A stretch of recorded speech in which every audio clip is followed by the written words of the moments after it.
Hello and welcome along to one of the most exciting moments of the year for us. Football Manager 2020 has been announced, some features have been released as well, and we've finalised most of our plans for the series. So join me over the next few minutes as we discuss some of our favourite little features and also talk about what we're going to be doing next year on the channel. If you are looking forward to FM20 and you like the look of the content I've got planned for you over the next year, then please do put a thumbs up on the video and subscribe to the channel for daily FM20 content, which of course you'll find out more about in a minute. There's a vote a bit later on which will give you a chance to shape the content on the channel next year, and we've also got a few of our plans finalised, so we'll talk about them in a bit of detail. So of course 80% of this video will be focused on plans and different series ideas we've got, which we'll expand on in a bit of detail, but before that we just want to go through a couple of our favourite features quickly. There's a couple of big ones that will affect the game quite massively, and there's a couple of more niche ones as well, which really may affect some of the series we've got planned.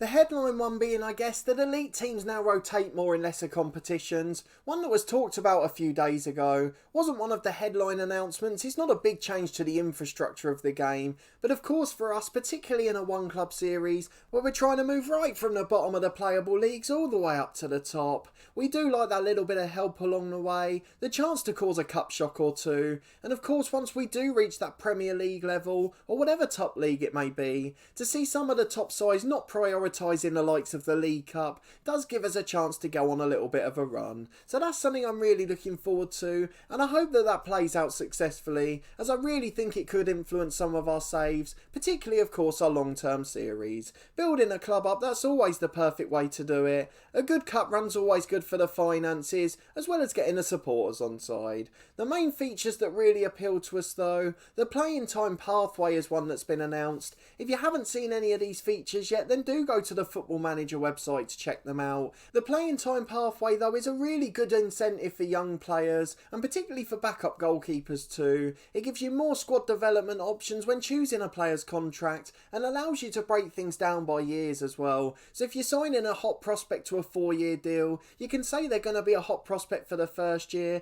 that they may feature as a squad player in cup games in years 2 and 3, and then by year 4 they may expect to be a first team player, so we can really plot out their development for them. That may stop them leaving because they only see themselves as a squad prospect at our club at the moment, and that's something that has been a problem in FM19 at times, so I am looking forward to that one quite a lot. Again, where we're trying to develop talent within, that really is quite an important aspect. Linked to that is also the club vision. I guess the same thing but on a club-wide level. So with the boardroom you get to have the same chat again. What do you expect to achieve this season? What do you want to do within 3 years or 5? And what sort of philosophies do you want to take forward? Something that's obviously already in the game but has a lot more emphasis on the club's vision. And then finally we've got the better staff role modelling, a little tiny feature that was in Miles Jacobson's Twitter roulette, but it is a really important one for the way we play, particularly thinking of series like the head coach we've done the last 2 years, where we really have to rely on some of our more important staff,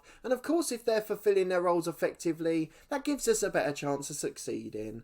This little feature means the staff are performing their duties more accurately, and of course that means the club's going to get more out of them, which will benefit us if we don't have a say in a certain area. So where we're not doing staffing or contracts in the head coach, that could be a real key example. If coaches, medical staff and the director of football are working more closely to their roles, hopefully they'll achieve better outcomes and make better judgments in those instances. So there are a few of the features we're looking forward to. Of course there's some nice touches in there, and we'll find out a lot from Football Manager as we go along, but the most important thing for us is our plans for the series, so let's go and take a look at our initial thoughts. Of course it will feature our schedule later on too, but let's just go and get into it so you can see exactly what we've got in store. So it's nice and simple to start with. A bit like this year, our long-term series will start as soon as the beta's released, providing of course that there's no major problems. So an English One Club story will be our first long-term series of the season. Of course we did one with Torquay this year, which will still continue until the release of FM20,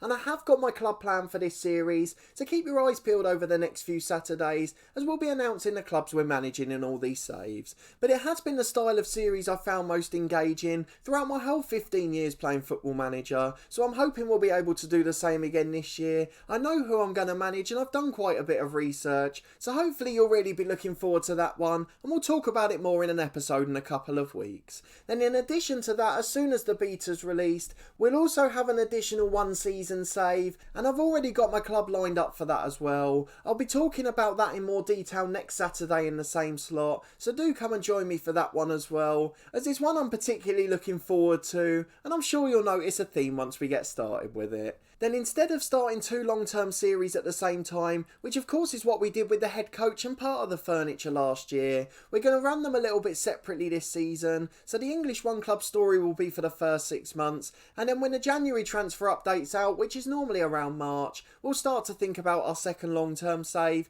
which you can vote on later in the episode. But in the meantime, that will enable us to do lots of short-term challenges in the next few months. I've got loads of clubs I want to manage this season, and that's been the biggest difference really. Normally there's 3 or 4 clubs I want to have a try with, but I've got my 2 or 3 ideas set in stone. But this year there's 4 or 5 clubs across different continents and countries I want to try, and there'll only be 1 or 2 year challenges, but I really want to give them a go. So I'm just going to play around with a few of those up until about Christmas or New Year, and then we'll start to think about our second long-term series, and if they do run concurrently for a while, then so be it. The next important thing, of course, is the schedule. Yes, we're going to be starting our One Club series, but when are you going to see the content on the channel? So it's very simple, really, what we're doing. We're trying to have an FM video every day, or at least one video on the channel. So we'll have 5 episodes a week at 4:30 PM. Of course, our usual slot for Football Manager videos. That will be the start of our long-term series, and we'll try to do that to progress a bit more quickly. Where we were doing 3 episodes a week from each last year,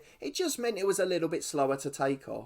And of course part of the reasoning for that as well is that we ended up at a similar point in both series. I think there was a stage where about season 5 or 6 we were managing in the same league, similar players were about, and we actually had a couple of crossovers, and it did make things a little bit more confusing, so we just want to take that element out of it. So the 2 days there won't be an episode from the long-term series are Tuesday and Saturday. The reasons for that are very simple from a personal level. They're the 2 days I'm often attending football, following Luton Town around the country of course, and on those days it's often harder to catch up. If I am behind with a video I can't often upload. Of course I've managed to keep up pretty well this year, but I don't want to get into a situation where we miss out. So instead of making any promises we can't fulfill, we'll have 5 episodes a week on the other days. Of course on Tuesday and Saturday we'll still be continuing with Cricket 19, and they'll have episodes at midday as well. So a minimum of 7 episodes of content on the channel each week, and 5 of them from our long-term FM20 story. And then in addition to that, on Tuesday and Saturday we will have our beta saves and challenges. So the 2 days where there isn't regularly FM20 content, we will have occasional videos still whenever we're doing a challenge or beta save. So we've got quite a few lined up as we mentioned, and you'll probably see a lot on the channel in the build up to the new year. So I'm really looking forward to that, as it means we'll have 7 Football Manager videos on the channel each week in those instances, more than we've ever had before at any time. And in addition to this, I do have 1 or 2 little treats in store, which we will talk about when we go into our One Club save. So obviously in a couple of weeks where we introduce that series, I'll talk a bit more about those ideas we've got. But let's move on to the other big exciting bit, which is the second long-term series after the January transfer update. You can vote between 2 choices and let me know what you prefer to see. Obviously it'll probably take over from the One Club series, depending on how quickly that one progresses. So there's 2 choices and you can vote in the poll in the eye above to have your say. We will talk a little bit about each series in a moment, just so you know what they both contain, before you make a decision based on no information, which obviously wouldn't be ideal. So the 2 series choices are the head coach or the San Marino challenge. So those of you that have followed this channel before will obviously be aware of the head coach series, and the San Marino challenge was quite big on the Football Manager forums a few years back, so those of you that read that regularly are probably quite knowledgeable about what that series is. So let's talk about the head coach first. We'll talk about the 2 series and then you can choose by voting in the eye above. Let me know which one you prefer to see, and if you want to give me an opinion as to why down in the comments, I'll of course be really interested interested to hear your thoughts. So for the head coach, it would be very similar to FM19, but for those of you that haven't followed that series, it's a journeyman story in essence. We can go anywhere in the world across various different leagues, but the difference is we're working under a director of football model, and that means we have absolutely no say in transfers, either coming in or going out of the club, and we also have no say in contracts or staffing, so we don't really know what's going to happen in terms of our squad. We could be working with different backroom staff every year, and we of course could lose our best player in every window. We had some real fun in non-league last year where we were losing players left, right and centre. I think there was one year we started a season without a keeper or left back, and there were some really fun moments in there. It can be one of the most frustrating series to be part of, but it's so rewarding when it all goes right, and towards the end we did manage to have some success. So if you haven't seen that series and you want to know what it's about, then go back and catch up with the FM19 edition, and obviously that may help make your decision. But the other series, of course, is the San Marino Challenge, and that's one that's going to be quite interesting for us. It's something I've done many times in Football Manager, and I've written about my experiences in the forums a few times. In essence, we manage both the San Marino national team and club side. So obviously the national team are really poor, they're a tiny little nation, but the club side play in the Italian league system. So they play in Serie D, which is the fourth tier of Italian football, so there is that potential to take them up to a very reputable league, and of course then end up in the Champions League too. The idea of the series is that we focus on developing talent for the San Marino national team by using our club side to do so, improving their youth infrastructure, bringing players through and giving them game time, and hopefully as some of those are San Marinese, they will come through and become international stars. And then the end objective of the series, obviously to try and take the club side firstly to Serie A, but then also into the Champions League or Europe generally, and then for the national team, if we can get there that quickly, we'd like to reach a major international tournament. Of course the Nations League finals gives an extra option for that, but reaching the European Championships or World Cup really could be a massive achievement for a small nation. It's a series I've really enjoyed in the past, just as I have the head coach, so I don't really mind which one I end up doing, which is why I want you guys to decide. Let me know in the comments and have your vote in the poll in the eye above. Give me your reasons for why you've chosen each one. I'm quite looking forward to the prospect of doing either of the saves, and whichever one we don't do in FM20, we'll almost inevitably do in FM21. So I do hope you've enjoyed this video where we've outlined our basic plans and schedule for FM20. Of course there's more videos to come over the next couple of weeks. We'll be announcing the team we're managing in our FM20 beta save next Saturday, the same time 4:30, so come and join us for that one. And then in 2 weeks time we'll be introducing our long-term One Club series. The club will be managing for the next 6 months nearly every day, so of course you want to find out who that is, and I hope you'll come and join me for that too.